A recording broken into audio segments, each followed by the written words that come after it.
देखिए इसमें तो कोई शक नहीं है कि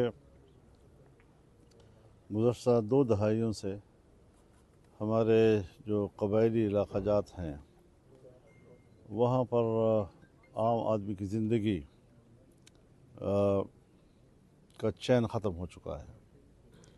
और जो इलाक़े हमारे किसी ज़माने में अमन के गहवारे थे और वहाँ का अमन बतौर मिसाल पेश किया जाता था, आज वहाँ से वहशत लगती है।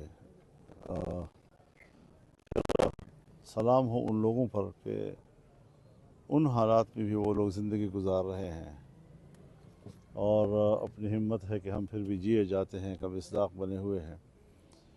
तो ज़ाहिर है कि ये लोग आपस में भी जरगे करते हैं। इन लोगों के वहाँ पर जो हकूमती या रियासती ज़िम्मेदारान होते हैं उनके साथ भी उनके जरगे चलते रहते हैं, लेकिन परनाला वहीं का वहीं खड़ा है। कोई अमन की तरफ पेशरफ्त नहीं हो रही है। और अब तो ज़ाहिर है जी कि सिर्फ कबायली इलाके ही नहीं बल्कि अब हमारे डेरा इस्माइल ख़ान, लक्की मारवात, आपका बन्नू, करक, ये सारे इलाके जो हैं तकरीबन उस बदअमनी की लपेट में आ चुके हैं, जहाँ हमारे देहातों में अब आम आदमी जो है वो ज़िंदगी नहीं गुजार सकता। हुकूमत कहे या न कहे कि हम आप इलाका छोड़ दें और अपने घर खाली कर दें, लोग मजबूरन अपने घर छोड़ रहे हैं। उनके लिए अपने घर में रोज़गार के मौक़े ख़त्म हो चुके हैं। ज़मीनों पे वो नहीं जा सकते, दुकानों पे वो नहीं जा सकते, रोज़गार के मौक़े वहाँ ख़त्म हो गए हैं। बच्चों की तालीम के तमाम रास्ते बंद हो गए हैं, स्कूलों में लोग नहीं जा सकते, खौफ के मारे नहीं जा सकते। तो ऐसी तमाम तर सूरत हाल में हम क्या इस एक जुमले पे इक्तफ़ा करते रहें कि हम इनके ख़िलाफ़ पुरअज़्म हैं और हम मुसल्लह क़ुव्वतों के ख़िलाफ़ पुरअज़्म हैं और हम अमन के लिए, ये कोई मसला नहीं है जी। हम पॉलिसियों की बात करते हैं कि क्या हमारी रियासत की पॉलिसी ऐसी है कि जिस पॉलिसी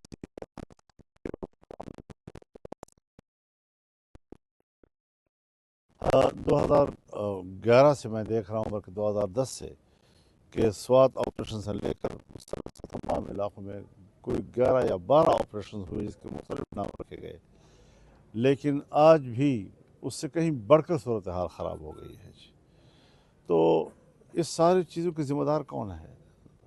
अब ये अवाम हैं, कबाइल हैं, ज़िम्मेदारान हैं। वो एक बड़ा जरगा लेकर यहाँ मेरे पास तशरीफ़ लाए हैं और हर चंद के हम उनको खुशामदीद कहते हैं, लेकिन जिस हालत में वो आए हैं, जो कर्ब वो लेकर आए हैं, जो दर्द वो लेकर आए हैं और जिस उम्मीद से वो आए हैं, खुदा करे कि हमारी रियासत को और रियासती इदारों को अल्लाह वो आँखें अता करें कि जिससे वो इन मुश्किल को वाकई देख सकें।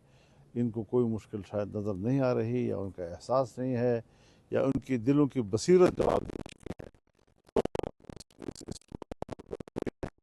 इनकी आवाज़ को सुना जाए।